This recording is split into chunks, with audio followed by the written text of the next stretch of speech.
Vriende, ons lees vanoggend saam uit Esegiel 37 uit. Dit is 'n baie bekende gedeelte in die Bybel. As jy jou Bybel het, is jy meer as welkom om saam te lees. Esegiel 37 vanaf vers 1.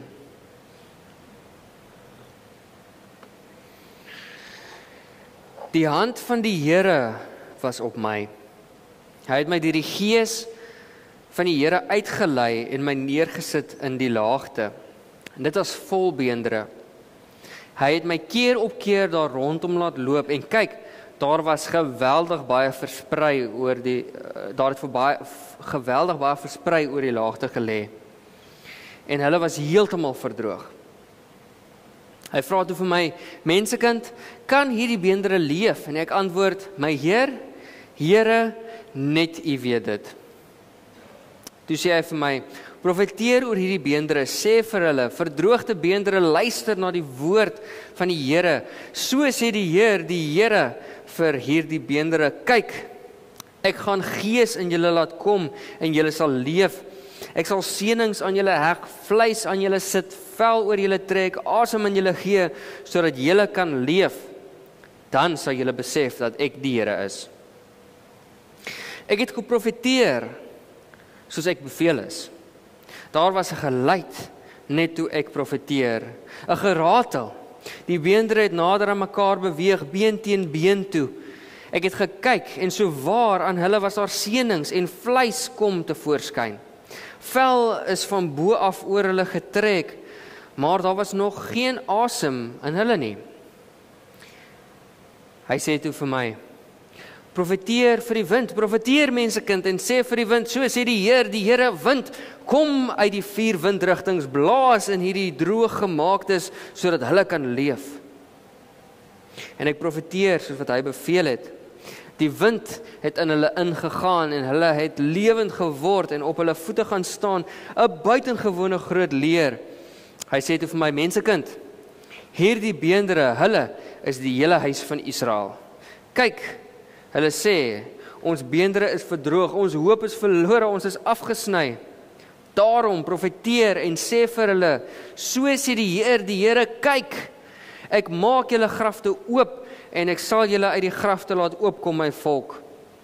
Ek sal julle terugbring na die grond van Israel. Julle sal besef dat ek die Here is, wanneer ek julle grafte oopmaak en julle uit julle grafte laat kom, my volk. Ek sal my gees in julle gee en julle sal leef. Ek sal julle tot rus bring op julle grond. Dan sal julle besef dat ek die Here is. Ek het gepraat en ek sal dit doen. Dit is die uitspraak van die Here.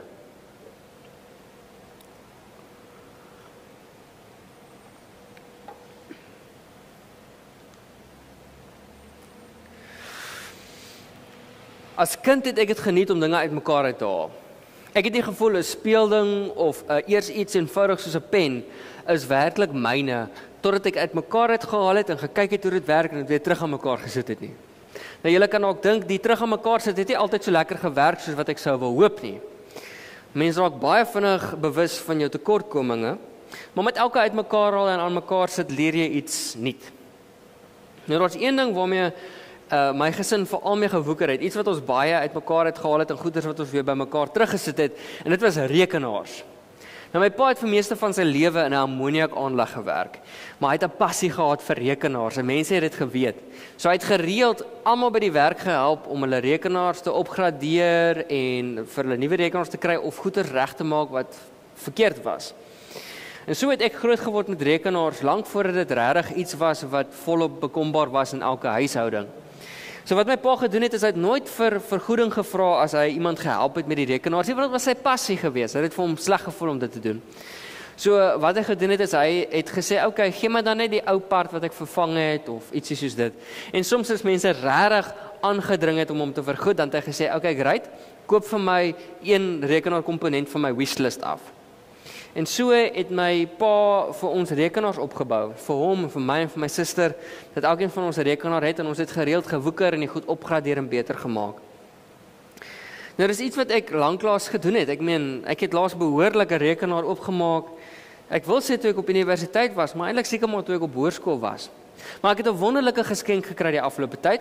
Iemand het vir my 'n ou rekenaar geskenk gegee. En toe ek hierdie ou rekenaar so bekyk, dit is 'n ou rekenaar wat baie power is, hy het regtig nie goeie specs of enige iets nie. Maar ek sien toe onmiddellike geleentheid, en voor ek myself kon kry, haal ek die ding uitmekaar uit en is ek besig om op die internet te soek vir tweedehandse parte en goeder so wat ek kan doen om dit te opgradeer. En so tot my vrou se vreeslike frustrasie is ons kombuistafel die afgelope tyd vol rekenaarparte en skroewe, want ek werk aan 'n ding en dan los ek dit daar. Maar anyway. Een van die lekkerste dinge wat ek onlangs kon gedoen het is, iemand het vir my 2 skootrekenaars gegee wat hulle wil weggooi. En ek kon daai 2 skootrekenaars vat en ek kon hulle bymekaar sit om 1 rekenaar te maak wat werk. Ver beter en vinniger as dit enige een van hulle ooit kon gewerk het op hulle eie. Iets wat iemand wou weggooi, kon ek gebruik om iets nuut te maak wat 'n nuwe lewe het en nou weer kan werk. Dit was vreeslik satisfying. En terwyl ek so daar Peter aan my Frankenstein skootrekenaar wat ek aan mekaar gesit het en weer lewendig gemaak is, kom daar 'n gedagte by my op. Doen die Here nie iets soortgelyk met ons nie? Neem ons, ou gebroke, verstote, vergete mense wie die wêreld soms as waardeloos ag en herstel ons in heerlikheid. Ons mense wie se parte ook soms stikkend is en wat nie lekker funksioneer nie en nie altyd doen wat dit moet doen nie. Hy gooi ons nie weg nie. God genees ons. Hy blaas nuwe lewe in ons en hy maak ons nuut. Iets beter as wat ons was. Hy gee vir ons 'n nuwe lewe. Nou as ek wat min weet eintlik maar van rekenaars af, iets kan vat wat iemand wil weggooi in die vullisdrom en dit lewendig maak en nuut maak en weer 'n nuwe doel gee. Dink vir 'n oomblik wat God dan kan doen in jou lewe, in ons lewens, in ander mense se lewens.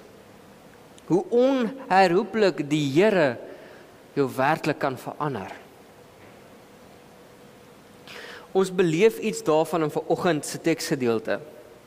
'n Beeld van nuwe lewe, genesing en herstel aan 'n groep mense wat al deur die donkerste gedeeltes van hierdie lewe is. Die gedeelte wat ons lees vanoggend kom uit die boek Esegiel uit.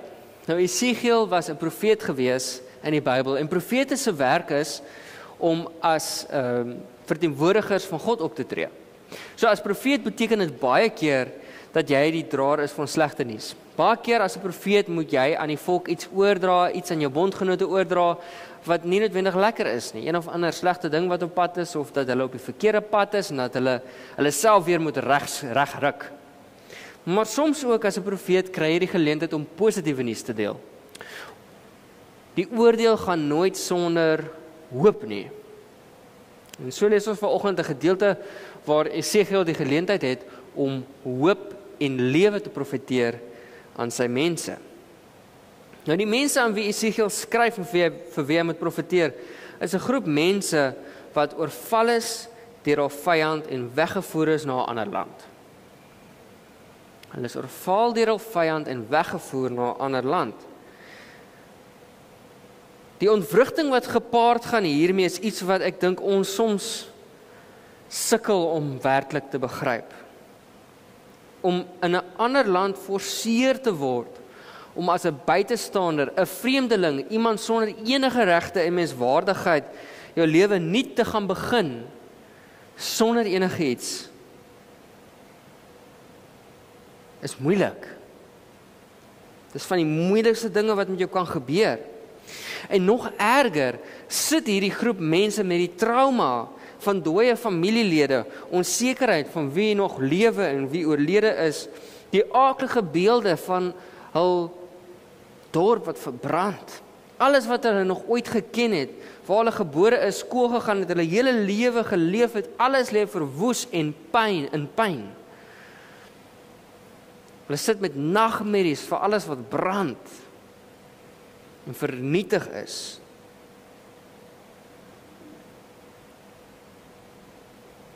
Die mense met wie Esegiel werk, is werklik platgeslaan. Hulle voel soos 'n klomp dooie bene, gestroop van enige lewe, hoop of waardigheid. En hierdie is nog meer indrukwekkend wanneer ons dink aan hierdie beeld of visioen wat ons vanoggend lees, wat God vir Jesegiel wys, is dit nog meer indrukwekkend, want die nasorg van die dooies en van mense se beendere was vir die Jode vreeslik belangrik. Die idee dat beendere so in 'n oop te lê is 'n simbool van skande, van vloek. Mense sou amper sê van God verlatenheid. Waar jy begrawe is net so belangrik vir hierdie mense. En ons lees dat hierdie beendere nie begrawe is in Israel nie, maar lê in 'n ander plek, in 'n vreemde land. Dit is binne hierdie konteks van wanhoop, van skande, dat die Here 'n merkwaardige belofte maak aan hierdie mense, om hulle in heerlikheid te herstel. Selfs diegene wat begrawe is in 'n vreemde land, sal hy opwek en terugbring na hul tuisland toe. Al sien, voel of glo hulle dit nie nou, ter midde van hulle ellendigheid nie, is dit die boodskap wat die Here vir hulle het, al wil hulle dit hoor of nie. Nou, ons twee belangrike elemente in vanoggend se teksgedeelte wat ek graag wil by vas staan. En die eerste een is die woorde wat God gebruik om te beskryf hoe hy asem in hierdie mense weer inblaas. Die woorde wat hy gebruik om dit te beskryf. En die tweede ene is Jesegiel se rol in hierdie visioen. Sy rol in die visioen en sy rol in die profesie wat hy moet lewer aan sy volk. Kom ons begin by die eerste ene. Daar's min plekke in die Bybel wat 'n beeld so kleurryk en in detail vir ons beskryf as wat ons lees in hierdie teksgedeelte. Ek lees dit gou weer vir ons. Daar was 'n geluid net toe ek profeteer, 'n geratel, die beendere het nader aan mekaar beweeg, been teen been toe. Ek het gekyk en so waar aan hulle was daar senings en vleis kom te voorskyn. Vel is bo hulle getrek, daar waar oor hulle getrek, maar daar was nog nie asem in hulle nie. Toe sê hy vir my, profeteer vir die wind, profeteer mensekind en sê vir hulle, so sê die Here, wind kom uit al die 4 windrigtings, blaas in hierdie doodgemaaktes in sodat hulle kan leef. Ek het geprofeteer soos wat my beveel het. Die wind het in hulle ingegaan en hulle het lewend geword en op hulle voete gaan staan.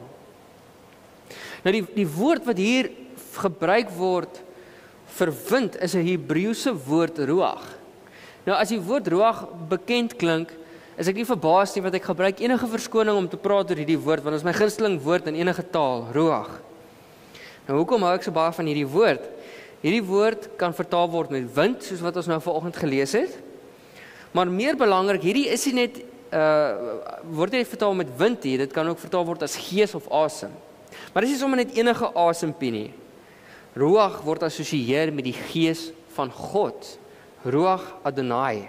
Dit is die woord wat gebruik word wanneer ons praat, wanneer ons lees in Genesis van die gees van God wat oor die water gesweef het. Dit is daai Ruach Adonai. Dit is dieselfde asem wat in Adam en Eva ingeblaas word, wat vir hulle lewe gee.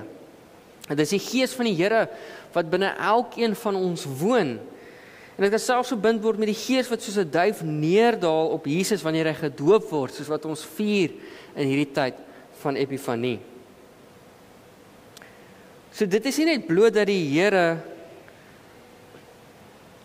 dit is nie net dat,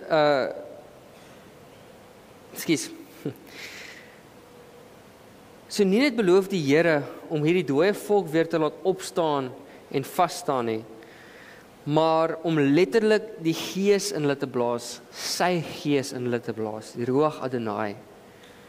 Droë bene wat waardeloos versprei is, weer nuut te maak, heel te maak wat vergete en verlore is. Maar meer as dit beloof die Here die teenwoordigheid, die asem, die wese van die Skepper van die hemel en die aarde sal binne hulle wees as getuienis, dat ondanks die aksies van mense en die kettinge van trauma en verwoesting en van oorlog, niks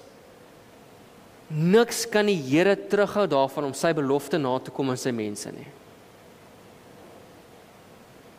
Sy belofte om hulle heel te maak en in ere te herstel, om hulle te red. Hoe kragtig is dit nie? Hoe besonder en kragtig is hierdie woorde en beeld nie van 'n God wat nie net mense herstel nie, maar sy wese self in hulle sit, in elkeen van ons.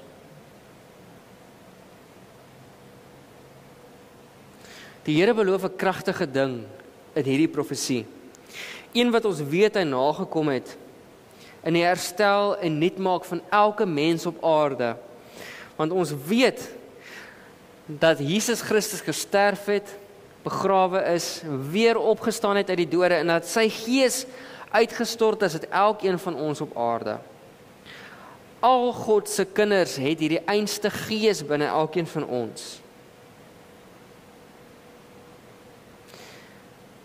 Maar ek wil hê wanneer ons hierdie teksgedeelte lees, moet ons nie net fokus op die Here se gees nie, ons moet ook fokus en mooi kyk en luister na hoe God vir Jesegiel gebruik in hierdie roeping.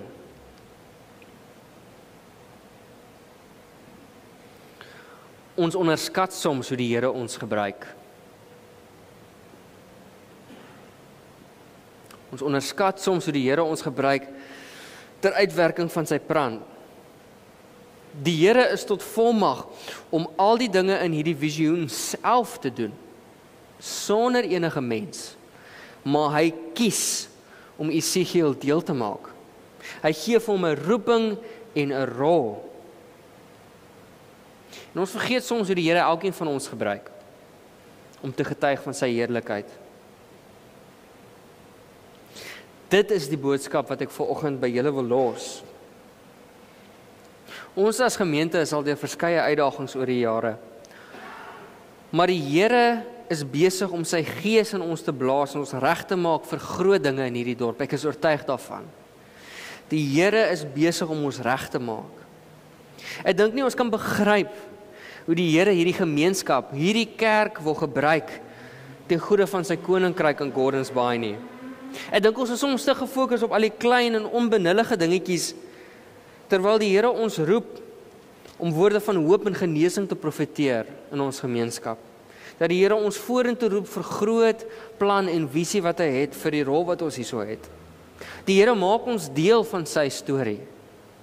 Nie op 'n klein of onopmerklike manier nie, maar die Here plaas aan die kern van sy belofte aan die heelal die mens en ons verhouding met God. Deur God se genade en Heilige Gees word ons elkeen sterk gemaak vir 'n doel, as verteenwoordigers van God se koninkryk, as sy hande en voete hier op aarde, maar ook hier in Suid-Afrika en hier in Gordons Bay. In hierdie winderige plek in hierdie kusdorpie buite Kaapstad roep die Here ons om sy roeping uit te voer en die goeie nuus van sy koninkryk te deel aan elkeen wat ons teekom. Hoe reageer jy vanoggend op hierdie uitnodiging?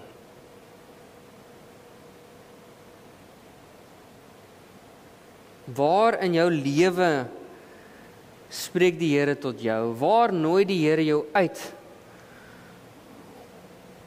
om te verkondig van sy goeie woord, om woorde van genesing en genade met ander mense te deel? Luister aandagtig. Ek wil hierdie gemeente uitnooi om te luister aan die begin van 'n nuwe jaar, want daar is 'n opwindende hoofstuk wat op hierdie gemeente wag. Die Here se storie het nog baie hoofstukke om te skryf in hierdie gemeente. Maak julle harte oop. Luister aandagtig. Want Christus, die hoof van die kerk, die skepper van die heelal, nooi ons uit om saam te reis en asem te blaas in 'n wêreld vol dooie bene wat dit nodig het. Amen. Kom ons sluit ons oë vir 'n oomblik.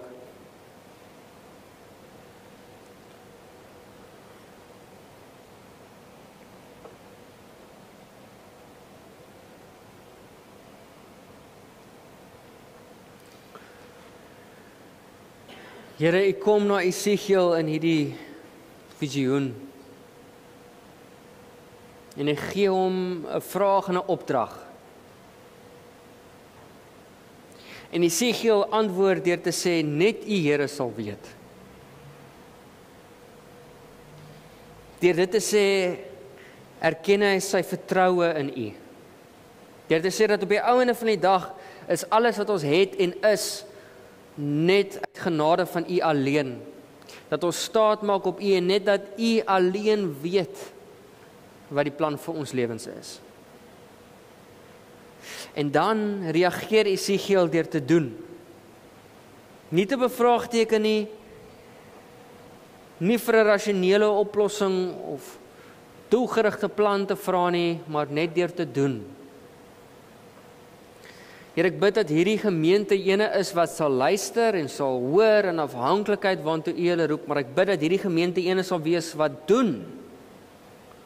Nie vasgevang in klein onbenullighede nie, Heer, maar sal luister en sal besef dat hulle roeping in hierdie dorp nog ver van klaar is.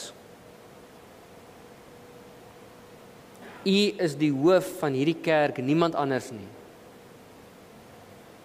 En in hierdie tydperk van transisie waar daar ook 'n nuwe leraar hiernatoe gaan kom, bid ons ook vir hierdie gemeenskap vir onderskeiding,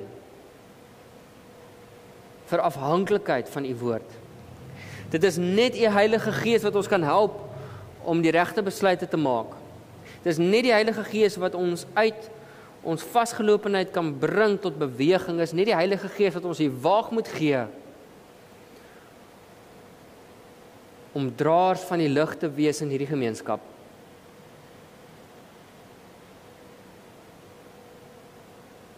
Maak ons sterk, Heer. Maak ons gereed. Ons is hier. Stuur ons. Amen.